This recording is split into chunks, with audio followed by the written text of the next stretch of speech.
بسم اللہ الرحمن الرحیم۔ انسان کی سب سے بڑی غلطی یہ ہے کہ وہ اپنے رب سے پہلے انسان کے سامنے روتا ہے۔ حرام اور حلال پر کوئی لیبل نہیں لگا ہوتا، ان میں جو چیز فرق کرواتی ہے وہ خوف خدا ہے۔ عورت کی توہین کے لیے یہی کافی ہے کہ اس کی موجودگی میں حور کا ذکر یا خواہش کی جائے۔ ان تمام رشتوں کا تختہ الٹ دینا چاہیے جن میں انسان نیچ ہو، غلام ہو، حقیر ہو اور نظر انداز کیا گیا ہو۔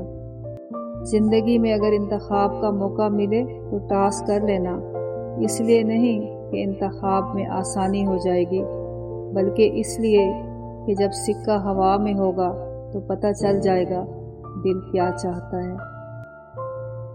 عورت کے پاس نظریات نہیں ہوتے، صرف احساسات ہوتے ہیں۔ کتاب پڑھنے والی عورت بہت دیر سے محبت پر ایمان لاتی ہے، کیونکہ وہ جانتی ہے کہ تخیل حقیقت سے زیادہ خوبصورت ہوتا ہے۔ انسان کو انسان سے دور کرنے والی پہلی چیز پیسہ اور دوسری زبان ہے۔ دنیا کے تکبر سے انسان اتنا برباد نہیں ہوتا جتنا دین کے تکبر سے برباد ہوتا ہے۔ ایسے نیک نہ بنے کہ ہر بندہ گناہگار نظر آنے لگے۔ اور کچھ لوگوں میں یہ صفت ہوتی ہے کہ وہ عیب جان کر بھی ساتھ نہیں چھوڑتے۔ کوئی مخلص ہو کر آپ کے سامنے جھک جائے تو اسے جھکا ہوا ہی سمجھیں، گرا ہوا نہیں۔ اچھی یادیں دراصل وہ لمحات ہوتی ہیں جنہیں ہم پوری طرح جیتے ہیں۔ اگر عبادات کے باوجود آپ کے اندر نرمی، جھکاؤ اور مخلوق کے لیے بھلائی پیدا نہ ہوئی تو آپ صرف جسمانی مشقت کر رہے ہیں۔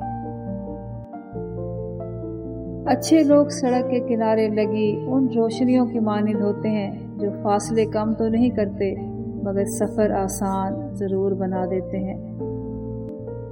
زہریلے تعلقات کو کاٹ دینا ہی مناسب ہے۔ سانپوں سے حسن سلوک جرم ہے۔ اچھائی کے لیے لازم نہیں لوگوں کے ساتھ اچھا کرو، اچھائی یہ بھی ہے کہ کسی کے ساتھ کچھ برا نہ کرو۔ جو انسان اپنی قسمت پر خوش ہے، در حقیقت وہی خوش قسمت ہے۔ لوگ کہتے ہیں ہوتا وہی ہے جو نصیب میں ہو۔